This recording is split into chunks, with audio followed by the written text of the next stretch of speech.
এবারে চারিদিকে এত আম, যে গাছে হয়েছে তো হয়েছে, যে গাছে হয়নি তো হয়নি। দেখো এরকম ছোট্ট ছোট্ট আম পড়ে গেছিল ঝড়েতে। তো এবার তো প্রচুর আম হয়েছে, তাই আমের এই খাট্টা মিঠা নোনতা টক ঝাল মিষ্টি এই আমের মজাদার রেসিপিটা কিন্তু খুব সুন্দর, দারুণ।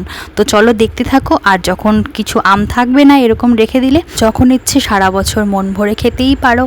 তো চলো দেখতে থাকো। প্রথমে আমগুলোকে, কচি কচি আমগুলোকে কেটে নিয়েছে এরকম করে, তারপরে একটু ভাপিয়ে নিয়েছি। তার মধ্যে বেশ অনেকটা লবণ, অনেকটা চিনি দিয়ে অনেকক্ষণ ধরে রেখে দিয়েছিলাম। যেই জল জল হবে তার গায়ে চিনি আর নুনটা ঢুকে গেলে ছেঁকনিতে ছেঁকে দিয়েছি। এইবার রোদে একদিন দুদিন ভালো করে শুকিয়ে নিয়েছি। তারপরে তার মধ্যে একটা মশলা বানিয়ে নিয়েছিলাম, শুকনো লঙ্কা, ধনে, জিরে, নুন, চিনি সবগুলো মশলার মধ্যে দিয়ে তারপরে রেখেছি। যেমন ওই তেঁতুলের খাট্টা মিঠা হয় না, সেই রকম দারুণ হয়েছে খেতে। কেমন লাগলো জানিও। টাটা।